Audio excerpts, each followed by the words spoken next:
नमस्कार, मी संपादक सचिन दळवे. आज आपण मोहोळ तालुक्यातील आष्टी या झडपी गटामध्ये आहोत. आज आपल्यासोबत आष्टीयाच गावचे जे नेते आहेत, देवानंद गुंड पाटील हे आपल्यासोबत बोलत आहेत. आपण त्यांच्याकडनं त्यांची नेमकी भावना काय किंवा कशा पद्धतीचं मत त्यांचं आहे ते जाणून घेतो. नमस्ते पाटील साहेब. काय सांगाल आपण आता झडपी पंचायत समितीचं निवडणुकीचं चालू आहे? आष्टी जिल्हा परिषद गटामध्ये अ, आम्ही पहिल्यांदा काँग्रेसमध्ये काम करत होतो. काँग्रेसच्या सहकार विभागाचा जिल्हाध्यक्ष म्हणून मी काम करत होतो. राजन पाटलांच्या नेतृत्वाखाली परवा गेल्या 2-3 महिन्यापूर्वी मुंबईला जाऊन आम्ही भाजपमध्ये प्रवेश केला आणि भारतीय पक्षाची ध्येय धोरणं आम्हाला आवडली आणि या विकासाच्या दृष्टिकोनातून या भागातला एक विकास करण्यासाठी म्हणून आमच्या भागातला एक ज्वलंत प्रश्न या ठिकाणी काय काय आहेत. तर आमची आष्टी उपसिंचन योजना आहे, ती योजना पूर्ण झालेली आहे, पण काही कामं अपूर्ण आहेत. त्यासाठी पालकमंत्र्याला एक 20 कोटीची मागणी मी या ठिकाणी केलेली आहे. त्याचबरोबर आष्टीमध्ये एक तलाव फार मोठा आहे, 2,500 एकराचा तलाव आहे. त्या तलावावर एक पर्यटन स्थळ निर्माण व्हावं, त्यासाठी एक पालकमंत्र्याकडे आम्ही 30 कोटीची मागणी केली आहे. तर त्या दृष्टीने त्यांनी हा निधी देण्याच्यासाठी म्हणून त्यांनी आम्हाला कबुली दिलेली आहे आणि हा विकास करण्याच्यासाठी म्हणून आम्ही भारतीय जनता पार्टीमध्ये प्रवेश केलेला आहे. उद्याची जी निवडणूक आहे त्या जिल्हा परिषद मतदारसंघातल्या भारतीय जनता पार्टीच्या उमेदवाराला ही जनता विजयी करेल अशी मी आशा करतो. या भागातील आणखीन आपले कोणते कोणते प्रश्न आहेत किंवा भविष्यात कसे होणे संभाव्यता आहे?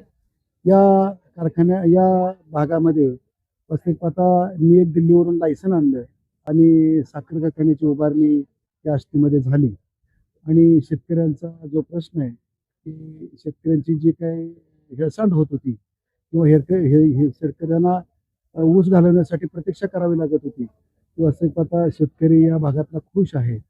ह्या गावामध्ये कारखाना झाल्यामुळं या रोजगाराचा प्रश्न या ठिकाणी मिटलेला आहे आणि म्हणून या भागाचं रस्त्याचे प्रश्न असतील, अजून काही लोकांच्या अडीअडचणी घरकुलाचे प्रश्न असतील, लोकांच्या बेरोजगारीचे प्रश्न असतील, त्या सोडवण्यासाठी म्हणून आम्ही या ठिकाणी सातत्यानं प्रयत्न करत असतो. आष्टी एक ऐतिहासिक गाव आहे. 1818 साली या आष्टीमध्ये घनघोर युद्ध झालं आणि मराठीचा शेवट या ठिकाणी झाला आणि या अशा ऐतिहासिक गावामध्ये असं पाहता आम्ही या ठिकाणी काम करतो. त्या आष्टी झेडपी असेल, आष्टी झेडपीमध्ये जवळजवळ आम्ही 2-3 वेळा निवडणुका लढवल्या, काँग्रेसच्या माध्यमातून निवडणुका लढवल्या, पण अल्पशा मतांनी या ठिकाणी आमचा पराभव झाला. पण आज आम्ही भारतीय जनता पक्षाच्या पाठीमागे खंबीरपणे या ठिकाणी उभा आहोत आणि या ठिकाणी उमेदवार विजयी होतील अशी मी एक आशा करतो. आपल्या शेजारच्या गावचे माजी सभापती विजयराजे डोंगरे सुद्धा याच गटामधून येतात, तर त्यांचं तुम्हाला असं कुठलं मोठं आव्हान वाटतं? नाही, विजयराज डोंगरे याच्या अगोदर मी त्यांचे वडील मनोहर भाऊ डोंगरे यांच्या विरोधात सुद्धा मी या ठिकाणी निवडणूक लढवली. त्यावेळेलाही माझा अल्पशा मताने पराभव झाला.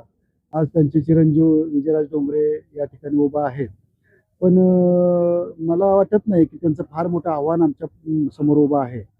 तर आम्ही आमच्या विकासाच्या दृष्टिकोनातून या ठिकाणी आम्ही सतत कार्यरत असतो आणि विजयराज डोंगरेला आमचे उमेदवार अतिशय चांगल्या पद्धतीने फाईट देऊन विजयी होतील अशी मी आशा करतो. या भागातील मतदारांना आपलं काय आव्हान असेल?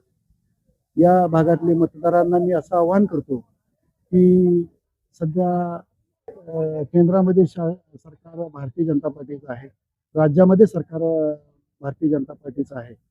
या तालुक्यामध्ये बऱ्यापैकी राजन पाटील आम्ही सगळ्यांनी प्रवेश केल्यामुळे तालुका अगदी भाजपमय झालेला आहे. तर आपणाला आपला विकास साधण्याच्यासाठी म्हणून आपण भारतीय जनता पार्टीच्या पाठीमागं खंबीरपणे उभा राहावं अशी मी जनतेला या ठिकाणी आवाहन करतो. आपल्या झडपी गटासाठी समाधान शेळके उभा आहेत, काय सांगाल त्याचे?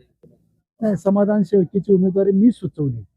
मला ज्यावेळेस मालकांनी विचारलं की जिल्हा परिषद निवडणूक वास्तविक पाहता त्यांनी मला अगोदर उभा राहण्यासाठी ऑफर केली होती, पण मी म्हटलं मला नको, तर मी 18 निवडणुका या ठिकाणी मतदारसंघात केलेल्या आहे, तर तुम्ही समाधान शेळकेंना या ठिकाणी उमेदवारी द्यावी अशी मी शिफारस मालकांच्याकडे केली, भारतीय जनता पार्टीकडे केली, शशिकांत शिंदे यांच्याकडे जिल्हाध्यक्ष यांच्याकडे मी शिफारस केली. त्याप्रमाणे समाधान शेळकेंना या ठिकाणी तिकीट मिळालेलं आहे आणि ते निवडून येतील असंही मला विश्वास वाटतो.